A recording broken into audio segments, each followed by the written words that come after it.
Halo teman-teman, kembali lagi di channel Toporoso. Selamat datang di konten video analogi episode 4 ya. Video analogi ini kita akan menganalogikan sesuatu ya. Karena seperti biasa, tugasnya video analogi adalah untuk memudahkan sesuatu agar biar tidak sulit untuk dipahami ya. Eh, Teman-teman udah lihat belum tentang video metode episode 7 yang kemarin tentang tanpa kepala? Nah, kali ini aku akan menjelaskan itu secara analogi ya, biar biar kita itu tidak halu kemana-mana ya, bahwa tanpa kepala itu seperti apa.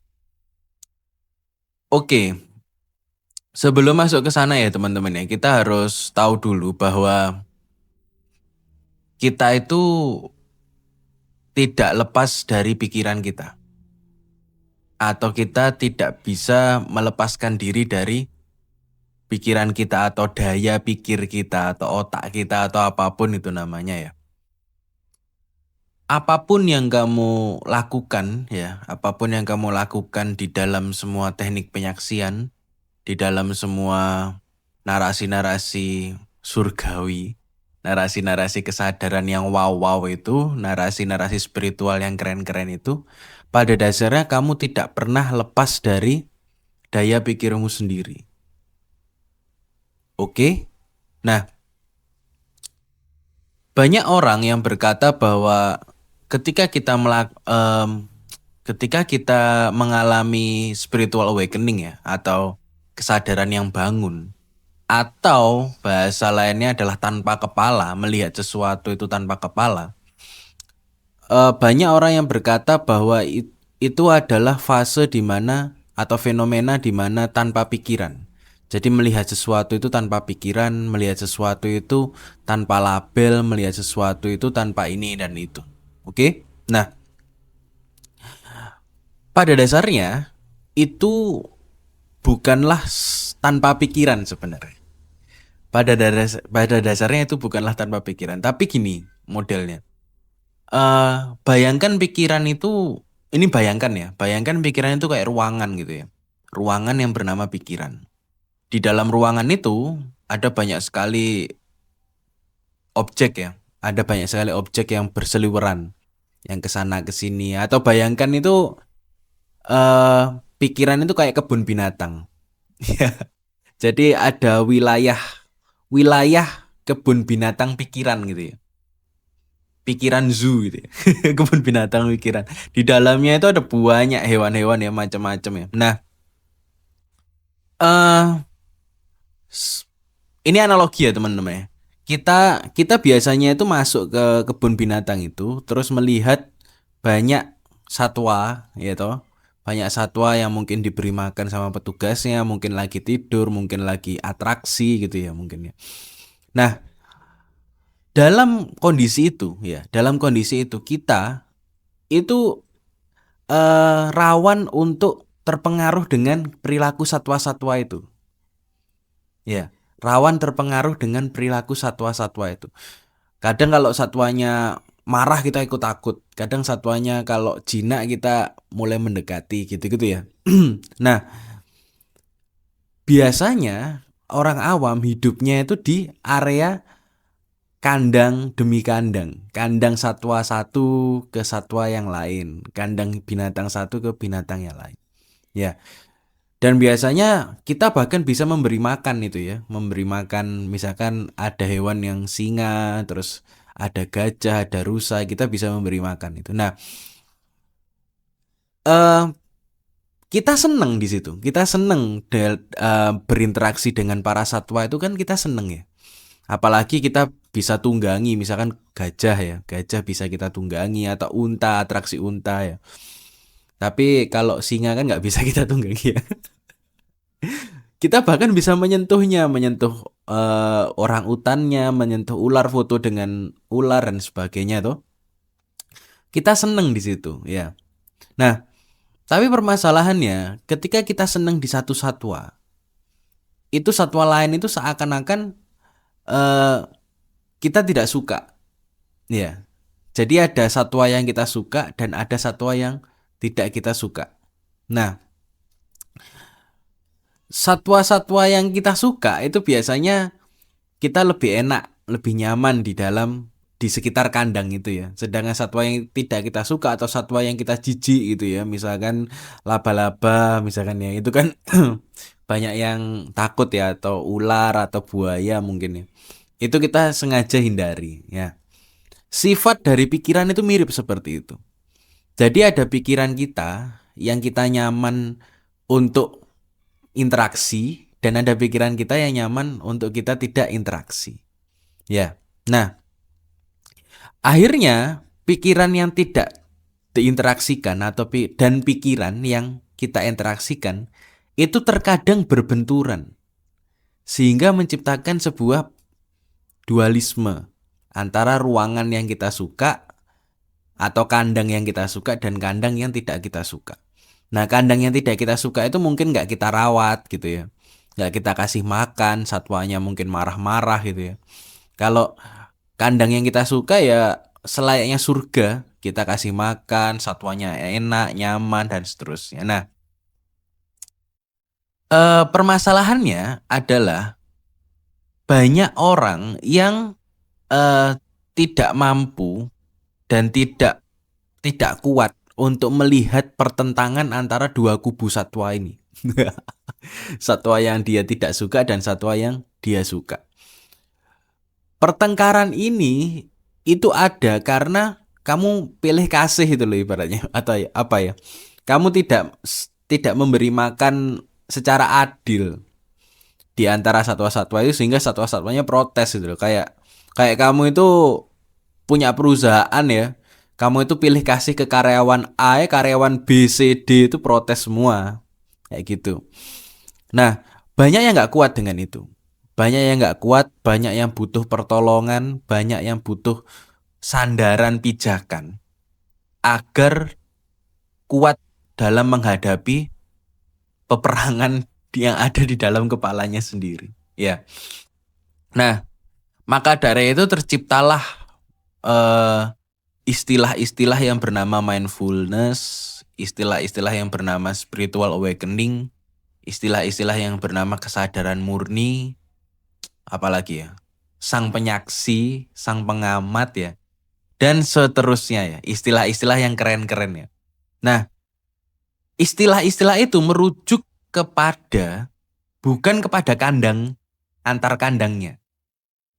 Kenapa kok orang-orang itu suka dengan istilah-istilah itu? Karena bukan merujuk kepada kandang per kandang, tapi merujuk kepada apa? Kepada kebun binatangnya, kepada wilayahnya, kepada tempat di mana kandang-kandang itu berdiri. Meskipun kandang itu kita suka ataupun kandang itu tidak kita suka. Oke? Nah, kenapa kok narasi ini menjadi narasi yang banyak orang pegang? Yaitu, entah itu narasi itu tadi ya, mindfulness, spiritual awakening, kesadaran murni, dan seterusnya. Kenapa kok banyak orang yang pegang? Karena sensasi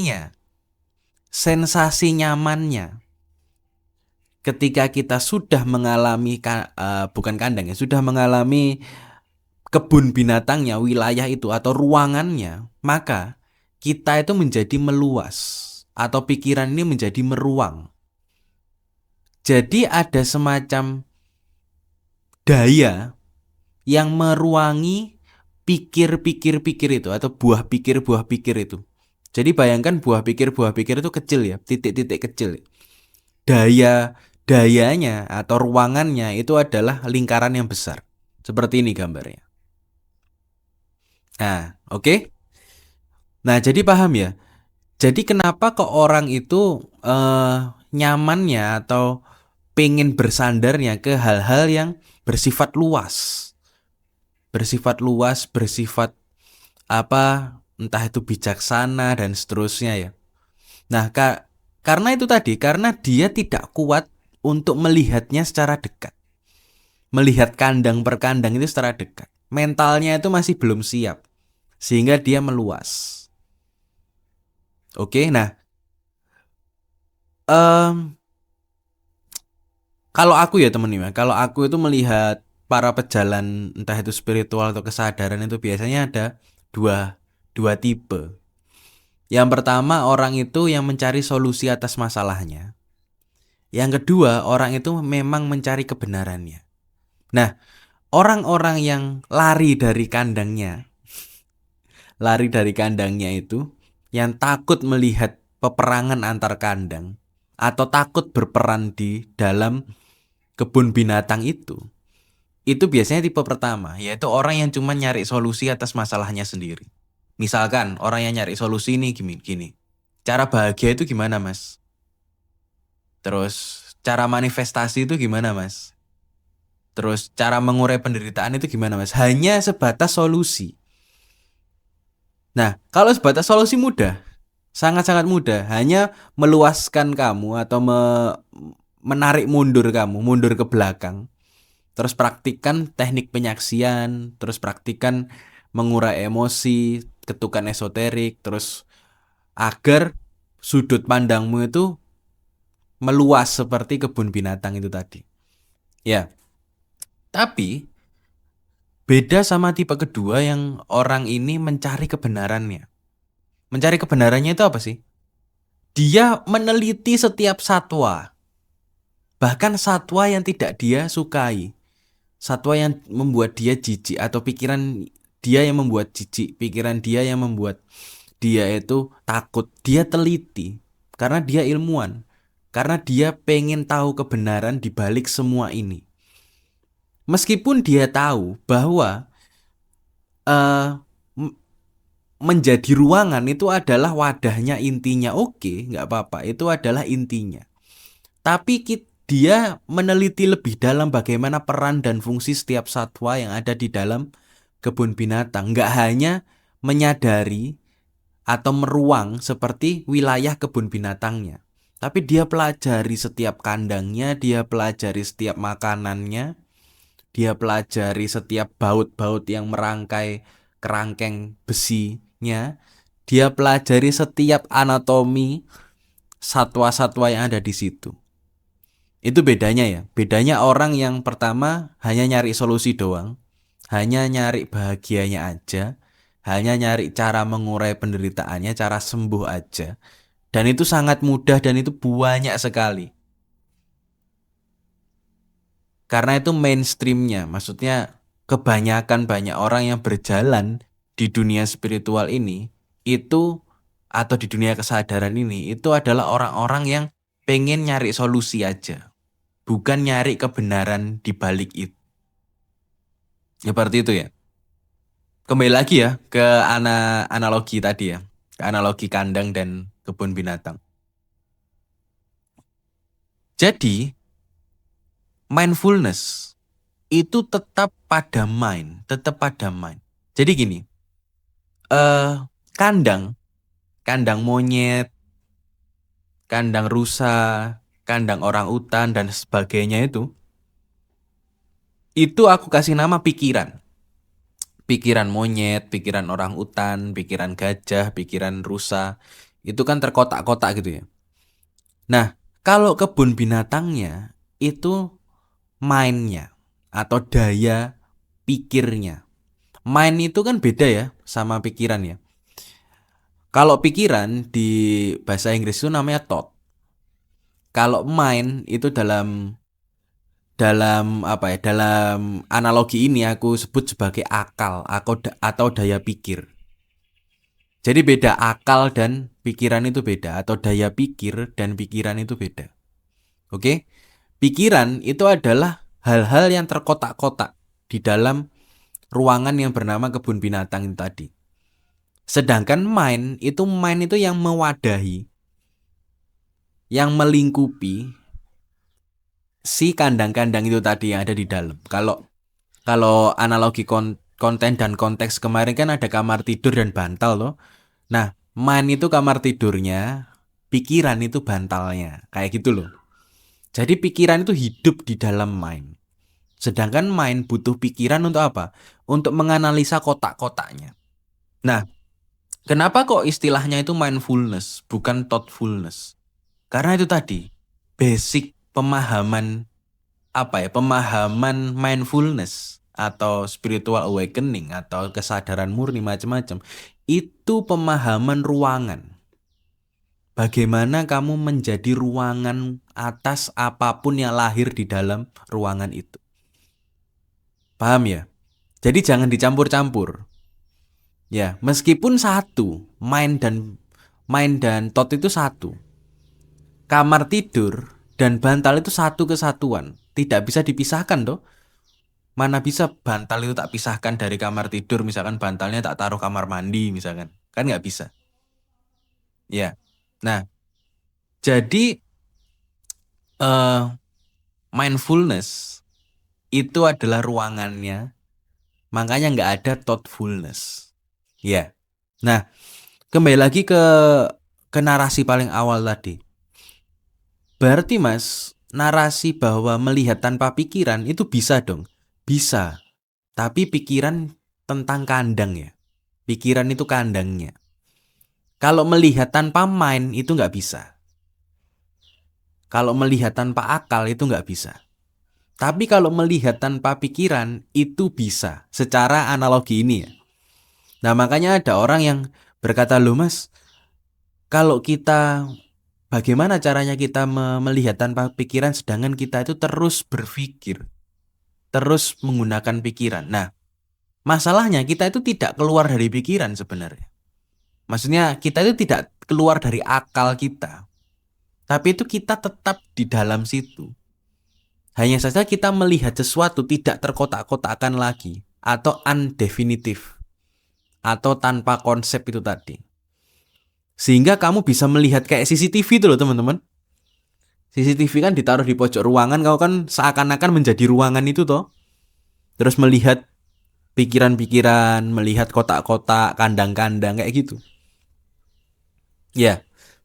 Jadi video analogi ini tujuannya untuk memahamkan kita bahwa tanpa pikiran itu iya, tapi tanpa mind itu nggak mungkin, mustahil. Kita itu tidak bisa lepas dari daya pikir kita atau mind atau akal kita, karena kita manusia. Makanya agama itu untuk orang-orang yang berakal, bukan berpikiran ya, bermain ya. Agama itu untuk orang-orang yang ruangan. Karena apa? Karena kita bisa luas melihat sesuatu. Oke? Nah, itu ya. Jadi gimana Mas? Waktu apa kita menggunakan mind, waktu apa kita menggunakan pikiran? Nah itu terserah kamu. Kalau aku sih, kalau di peran sosial, itu aku bisa melakukan keduanya. Jadi aku bisa melihat diriku yang sedang berpikir. Aku bisa melihat diriku yang sedang menuju ke kandang monyet misalkan, menuju ke kandang singa, menuju ke kandang ini. Jadi apapun yang aku lakukan, aku bisa melihat diriku melakukan sesuatu itu. Katakanlah misalkan diriku marah-marah, aku bisa melihat diriku yang marah-marah. Kan seperti itu ya, teknik penyaksian level pertama kan seperti itu ya. Coba kalau teman-teman masih nggak mudeng teknik penyaksian, bisa praktikkan di metode-metode teknik penyaksian di episode 1, 2, 3, dan 4. Oke, itu dulu ya teman-teman ya, tentang bagaimana mekanisme pikiran dan mind itu berbeda. Ya, aku simpulkan lagi, mind atau akal atau daya pikir itu adalah ruangannya atau kebun binatangnya, wilayah kebun binatang ini. Oke? Atau lingkaran besarnya. Sedangkan pikiran atau thought itu adalah kotak-kotak kecil yang ada di dalam kebun binatang, kandang-kandangnya. Yang berisi satwa, satwa itu punya banyak sifat, banyak emosi yang berbeda-beda ya toh. Kalau di lingkaran besar itu titik-titik kecil yang ada di dalam lingkaran. Ya, cirinya thought atau cirinya pikiran itu banyak keinginan, banyak ambisi, banyak motivasi dan sebagainya. Nah, kalau mind itu hanya sadar saja. Cirinya itu hanya meruang, selesai. Nah, tapi teman-teman, aku Aku tidak melawan pikiran. Aku tidak menegasikan pikiran dan aku tidak melawan mind. Aku melakukan keduanya. Karena dua ini harus utuh. Antara konten dan konteks ini harus utuh. Antara kamar tidur dan bantal ini satu kesatuan, nggak bisa kamu tinggalkan.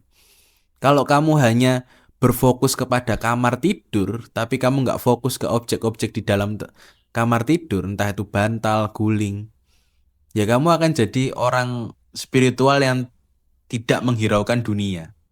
Orang spiritual yang hanya, ya terima saja, biarkan itu dan sebagainya. Di dalam pikiran itu banyak peran dan fungsi itu, pahami itu. Mind itu fungsinya hanya mewadahi saja. Makanya semua kandang kebun yang ada di dalam kebun binatang itu, semua kandang binatang itu hanyalah ekspresi dari kebun binatang, ya toh. Berarti semua pikiran itu hanyalah ekspresi. Semua thought itu hanyalah ekspresi dari mind, dari akal, dari daya pikir kita. Ya, oke. Jadi kita nggak bisa terlepas dari akal. Tapi kita bisa melihatnya dari sudut pandang apa. Dan sensasinya pasti akan lebih luas karena apa? Karena ya teritorial dia, luas sekali. Teritorinya lebih luas daripada kandang-kandang yang hanya kecil itu di dalam kebun binatang. Paham ya? Oke ya. Nanti kalau ada pertanyaan silakan tanya di kolom komentar. Cukup sekian video analogi kali ini. Kita ketemu di video analogi lainnya. Selamat istirahat dan selamat bersenang-senang.